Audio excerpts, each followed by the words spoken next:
Welcome back, everybody. My name is Tucker, and in today's video, I wanted to talk about the NBA's All Overpaid Team.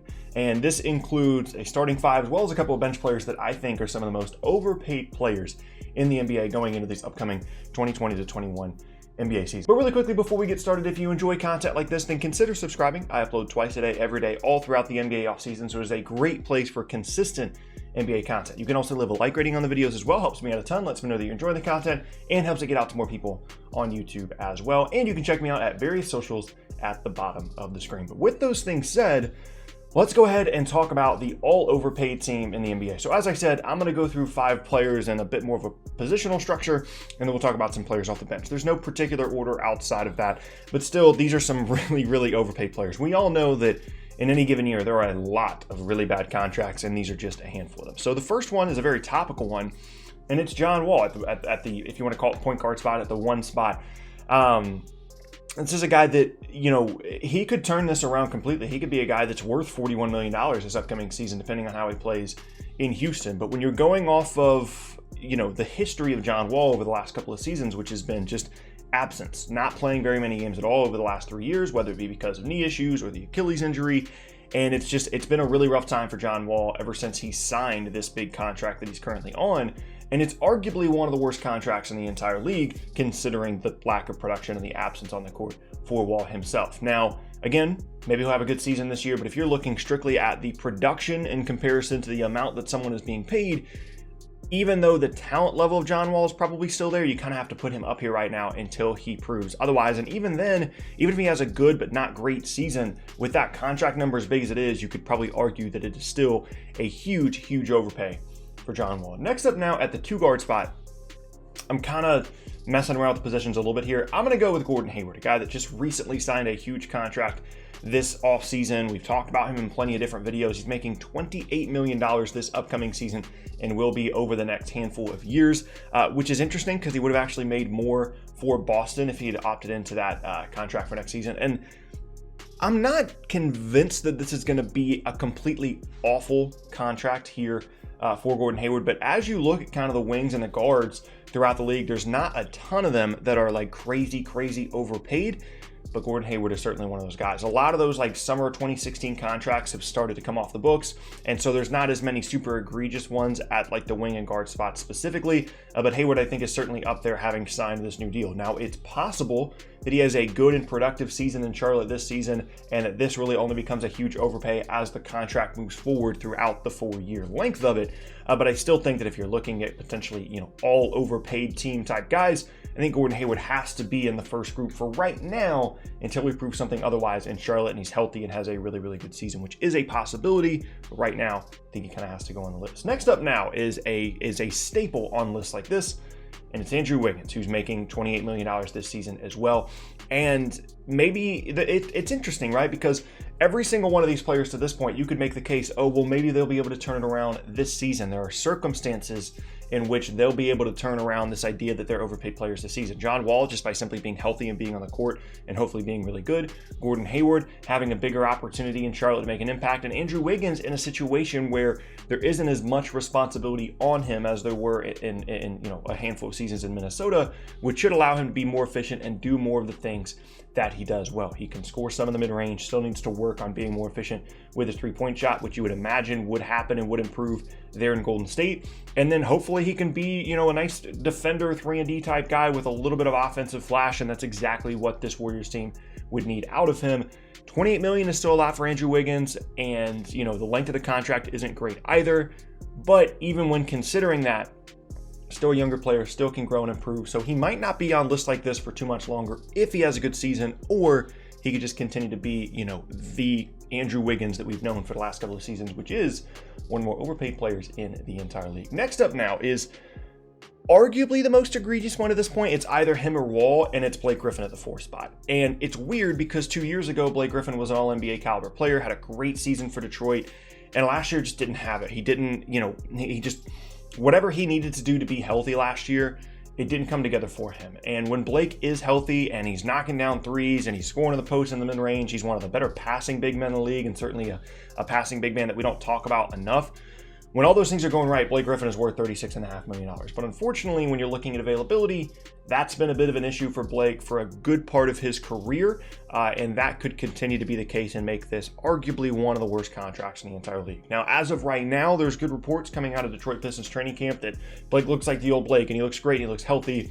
It's typical stuff you hear every single year during training camp, right? So we don't really know yet if Blake is going to be able to turn it around, and just based strictly off of last year's performance, as we're going into this season, he has to be near, if not at the top of the list for the most overpaid player relative to their performance going into this upcoming season. At the 5 spot now, I bet a lot of you guys probably could have guessed this one. It's Al Horford making about $27.5 million for this upcoming season. And it's kind of strange because Al Horford for the longest time was this guy in Boston that was like the unsung hero. Everybody was like, man, you don't know how good Al Horford is and how much he means to Boston. And he's such a nice complementary player. He's the glue guy. He's really what makes that team work.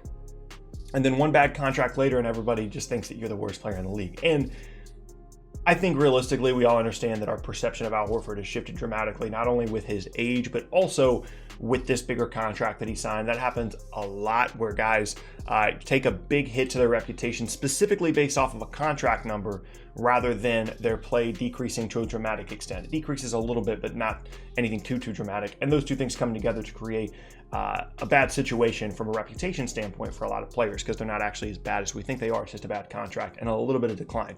I think Horford is a bit in that category, as well as just not being in a great situation in Philly last year. I don't think at any point in this contract, Al Horford's going to be worth $28 million, but he could rehab his image a little bit, enough for Oklahoma City to flip him next offseason or the following and kind of get away from this contract. But just going into this year, given the production, again, the fit wasn't great, but when you're just looking at everything that went down last year for Al Horford, I think him making $27.5 million next year has to be near the top of the list for some of the most overpaid players in the entire league. And now we move to the bench. This is in no particular order. This is in no positional structure. These are just 3 extra guys that I felt the need to throw in here that didn't quite crack the starting lineup, but still are very, very overpaid players. So for me personally, I'm going to begin with Kevin Love, the Cleveland Cavaliers, making $31 million this year. And I've said this a couple of times, like, I still think that Kevin Love can help a basketball team. He can make shots. He can score in the post. If you can kind of hide him defensively, I think he can still be a good, productive player, even at this stage of his career. But regardless, he's not worth $31 million, regardless of the circumstance that he's in, right? And we kind of all knew that when he signed the new deal in Cleveland. I'm sure he knew that when he signed the new deal in Cleveland. I'm sure the Cavs did too. But it was all about retaining the asset. And for Love, it was about getting the money. And now we're at this point where, you know, Love might just be stuck in Cleveland for the next couple of years because it's really difficult to move his contract relative to his production. And that's what, you know, one of the biggest reasons you can have someone on one of these all overpaid teams is that it's nearly impossible to trade them because of their value relative to the amount of money that they're being paid. So I still think he can make some shots, do some things for a team if he's put in a really good situation. But for right now, certainly from an availability, from a production standpoint, Kevin Love has to be considered one of the most overpaid players in the entire league. Next up now is the only, let me double check here.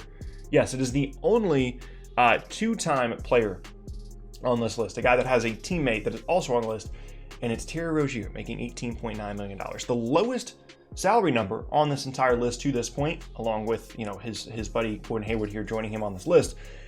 And it's not that Terry Rozier is a bad player. He's just not someone you want to be paying almost $20 million. And I understand what Charlotte has had to do here. They lost Kemba Walker last offseason. They got Terry Rozier in a sign and trade. You got to offer people a little bit more money, whether it's Hayward or Rozier, to want to come to Charlotte. And that's just kind of the situation that they're in right now until they build a really nice competitive team. But that doesn't change the fact that relative to the production that you got for Terry Rozier last year, almost $20 million is simply too much money. And now that they have LaMelo Ball and Devontae Graham, maybe Terry Rozier is a potential trade candidate here moving forward. We'll have to kind of wait and see. He's not a bad player. It's just a lot of money for a rotation guard, at least at this point. And last up now on the list is one that I think is getting kind of forgotten about and might be the most controversial. I'm not sure. It's Andre Drummond of the Cleveland Cavaliers. So I just realized we actually have 2 different teams that have 2 members on the list because Drummond and Love are on the same team. Interesting. $28 million this year for Andre Drummond. And I've never been a huge Andre Drummond fan because I understand the statistical aspect and the statistical impact that he has, right, from a points, rebounds perspective. And I'm not undervaluing, you know, the importance of rebounding here. But when you would watch Andre Drummond games, you would sit there and think, man, this guy's giving great energy, great effort, scoring inside. But he's being paid $28 million to do something that you can get like 80% of that for someone that makes like $5 million. You know, like it's such a gap between how much that skill set is required and needed on a basketball team, which it is. You need that toughness, you need that offensive rebounding, defensive rebounding, you need that inside scorer, but it's not necessarily the most valuable thing in the world from a dollars and cents standpoint, because it's not the rarest trait. Now, Andre Drummond is a great rebounder and can score inside, can do some things in the post, but isn't a great post player by any means. But it's just not that rare of a skill. And he's probably better at it than, 99% of the league, but is that percentage worth the extra $25 million you'd have to pay him? Probably not. So for me personally, Andre Drummond's not a bad player. Can rebound the ball well, can score inside. I don't love him as a defender. I don't love him as a post-up player. Mostly just a pick and roll guy at this point, offensively, at this point in his career. So it's not a bad player. Just for me personally, I don't want to pay Andre Drummond $28 million. So I think that's pretty self-explanatory. So here is our all overpaid NBA team for the 2020-21 season. At the point guard spot, we've got John Wall, followed by Gordon Hayward, Andrew Wiggins, Blake Griffin, and Al Horford. Off the bench, we've got Terry Rozier, Kevin Love, and Andre Drummond. That is certainly a group. That is a ton of money, an absolute ton of money to pay just for an 8-man rotation, and that's why they're part of the all overpaid team. But that is going to be the end of today's video, and I thank you all very much for watching. Once again, my name is Tucker. If you missed any of my previous videos, then be sure to check out the boxes on screen. I hope you guys have an awesome rest of your day, and I will see you all next time.